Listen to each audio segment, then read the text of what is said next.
Hey everyone, so today we're doing a makeover and we're going to be doing somewhat of a pixie haircut. And pixie haircuts are really great because it's so much easier to maintain, especially if you have short hair, you're a female and you're just looking to have something that's low maintenance, still very attractive, very fun, sexy, cute, all that kind of good stuff.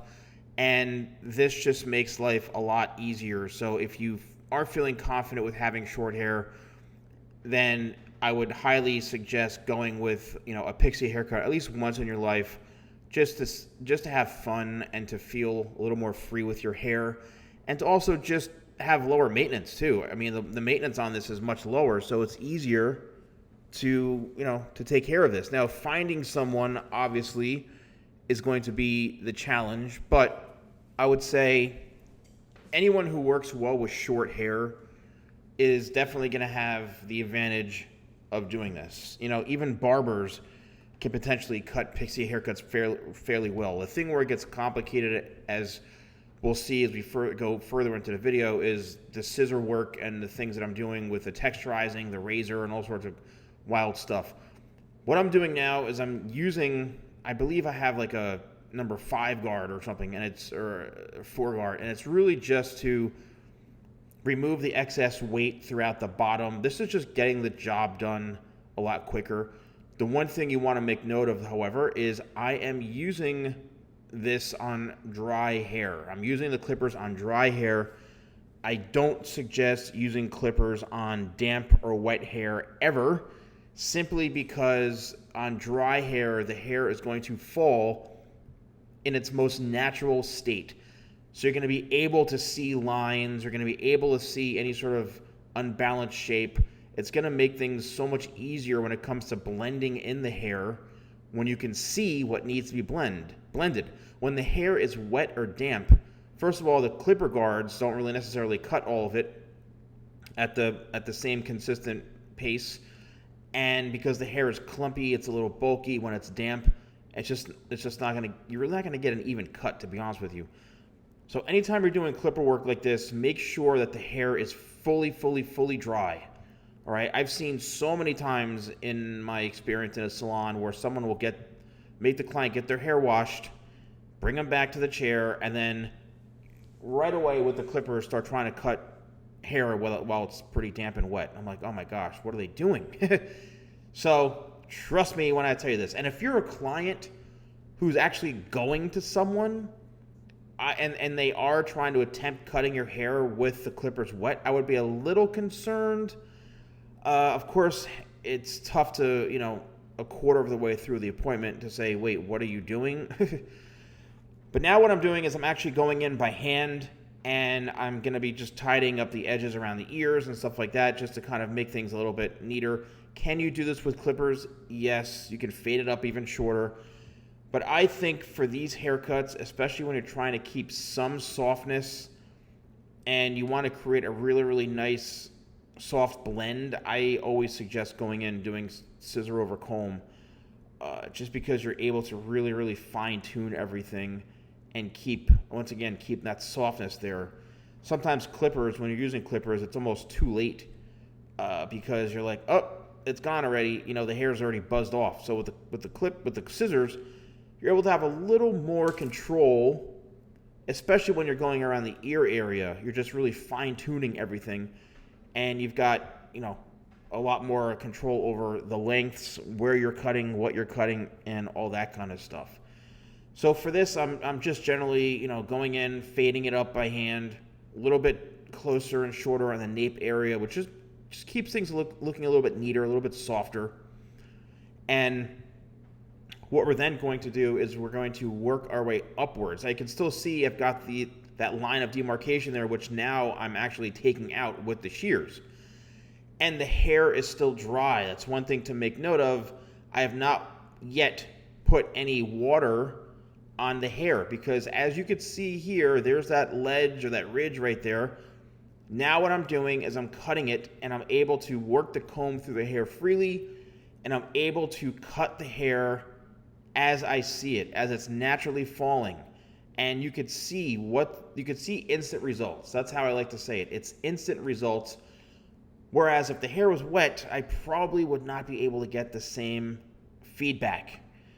And that's what you're looking for here, is getting feedback. So if you're a professional, you're a stylist, or you're a barber, you really have to keep combing, just constantly keep it moving to make sure that the hair is falling in the best way possible, and that when the hair does fall down naturally, that it's all blended into the best of your ability.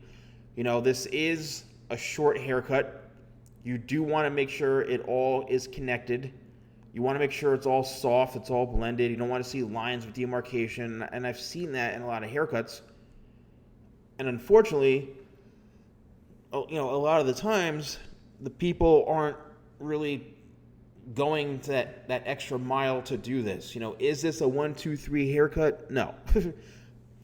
Can you do this in 15, 20 minutes? Sure. I mean, you can, but this is something that you don't really necessarily walk into a place and expect them to do it in 10, 15 minutes and walk out super thrilled. This does take time.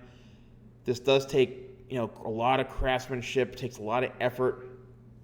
And as you can see here, you know, really, really trying to fine tune everything, right? And then once you feel that the sides are and the back are blended to the best of your ability, now you can go in and dampen the hair, spray it down with a spray bottle, and now is when we need to have that feedback and the hair a little bit tighter, because we're now leaving the hair a bit longer.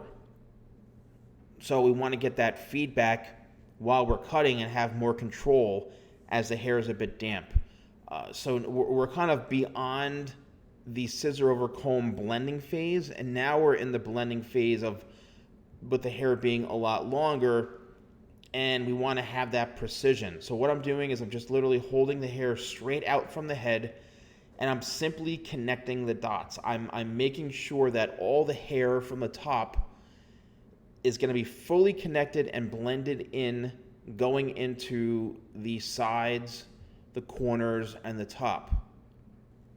Now, sometimes, especially in situations like this, you could see I'm constantly moving, right? I'm combing the hair in all directions. I'm cutting whatever I think needs to be cut in that direction, at that time, in that spot, simply because that's how I work. You know, a lot of people work very, very differently, where everything's so symmetrical and every section's in place one by one and nothing's out. I mean, for me, the hair reacts very, very differently as I'm cutting it. So now what I'm doing is I'm going back to kind of the scissor over comb in a way, because, you know, what I'm doing with this haircut, I'm saying to myself, oh, well, the hair is reacting a little bit differently, so I need to go back in and change my approach. So now we're cutting the top, right? The top is, this is that nice pattern where I'm going right down the middle. I'm, you know, sectioning the hair horizontally, and I'm just cutting straight across. With pixie haircuts and things like this, the length really depends on you. It really depends how long or how short you want it. I think for this type of look specifically, going shorter on top is you know, an okay thing. It's not bad at all, because it's a shorter haircut, right? Sometimes pixie haircuts, and even short haircuts in general, work better being a little bit shorter. Now what I'm doing is I'm cutting out the corners, right? I'm rounding that shape out. And to me, look at all this hair. To me, I feel that rounding the shape out always has the most soft type of look. It grows out the nicest, because I'm cutting the hair the way it naturally grows out of the head. I'm not trying to create a box on this mannequin's head. I'm not trying to create a triangle on this head. I'm literally trying to cut this in the best way possible, knowing that, you know, if this was a human, as it grows out, it's going to grow out the best. And I have to say, a little pat on the back to myself with a lot of my haircuts that I've done in the past, and, you know, when I was seeing clients, is I would put that extra effort in, and I'd make sure that the haircut really, really grew out to the best of its ability, which extended the life of the haircut, but it also created a customer satisfaction level way beyond what they were even expecting. Because if you're a professional and you cut someone's hair and you don't see them for 4 months, 5 months, and they come back to you and they go, and you say, wow, your hair looks phenomenal. Like, what have you been doing? Who's been cutting it? And they say to you, oh, this is your haircut. It just grew out so good. I mean, that's the best feeling ever. All right? It's the best feeling ever. And the more you put into this haircut, and it's not about, chomp and run, cut the hair and get them out the door as fast as possible. This is all about that precision, that level of service, the quality of work that is going to speak for itself down the road. And guess what? That customer is going to tell all of their friends, and they're going to say, oh my gosh, Steven, he did the best haircut ever. Like, people are going to say, ask me all the time, why does my hair look so good? And it's longer, and really, it ends up being, the haircut. The haircut was cut so well, and he shaped it so well to my head, and it's grown out like a haircut I never experienced before.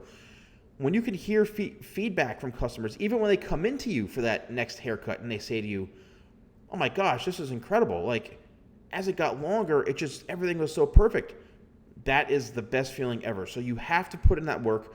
But notice how I'm cutting. I'm going in and I'm reworking, I'm combing, I'm shaping, I'm moving, I'm keeping very, very active. Here, I'm using my feather razor. And the feather razor is a professional hair tool. You can even find this in my Amazon affiliate link in the description, where I have all the products and stuff I purchased from Amazon that I use. You could go in and you can see that it's listed there, as well as some clippers and a bunch of other stuff. I've been using this tool for at least 25 years. You, as a consumer, if you're watching this, could actually purchase one of these and use this to add texture and thin out your hair. Of course, I say do it at your own risk because there's no guarantee of how it's going to come out with this. This is, again, a professional tool. However, this creates the most beautiful, soft texture. I'm literally scraping away weight. I'm shaving away, scraping away that weight while still maintaining hair on the head. It's just carving out that layer of hair that's too heavy. And this is what allows the hair to have that pieciness, that piecey texture. And again, I'm going in doing this now as the hair has dried. So I basically start off wet and I let the hair dry naturally on its own. And this allows me to really, once again, going back to the clippers and Scissor-over-comb, it allows me to see instant feedback on dry hair, which is the way it's going to lay and look. So that's what I'm doing here. I'm going in, making it wispy, making it piecey. Now, what kind of product can you use for something like this? Well, I would suggest my talc matte powder, which is a great product. You can also use, my crafted matte paste if you want. You can use Clutch XL. It all really depends. But for me, especially if you have fine hair, this is a product that's going to really work wonders for you. And always remember just to tap the top, because sometimes the powder gets kind of clumped up and clogs the holes where the powder comes out. Just give it a tap, a little love tap on top to get that powder to kind of go down a little bit. But it's really going to allow you to have that freedom and flexibility of shaping the hair, sculpting the hair, molding it. And again, this really depends on how you want to style it. You see, I'm going in and piecing the hair. You can go nuts with the pieciness. You can, have it just like a little sweeping side fringe or bang or whatever. As you can see here, it really, really depends on you. So with the nape and the sides, again, probably from here up, I used about a number 4 guard. And then everything else is really just working up towards the top. A very, very symmetrical haircut. Something that has a lot of texture, a lot of softness to it. And don't get me wrong, if you're somebody who, just wants short hair, it doesn't matter. You could be any gender. It just depends on how you want to wear your hair. I've done loads of men's haircuts where I added some wispiness and some softness to the front. I would say this leans a bit more on the feminine side, to be honest with you, but not to say it can't be worn by anyone. So again, that talc powder is allowing me, what's really allowing me that freedom though, is the fact that I used the razor, and that's what gave it that softness. If you want to use any of my products like talc, you can go to shop.thesalonguy.com, use code YouTube20, that's YouTube20, and you get 20% off. So I hope you enjoyed this video. Thank you all so much for watching, and let me know in the comments below if you're wearing this haircut. I'd really love to know. Thanks for watching, everyone, and I'll see you soon.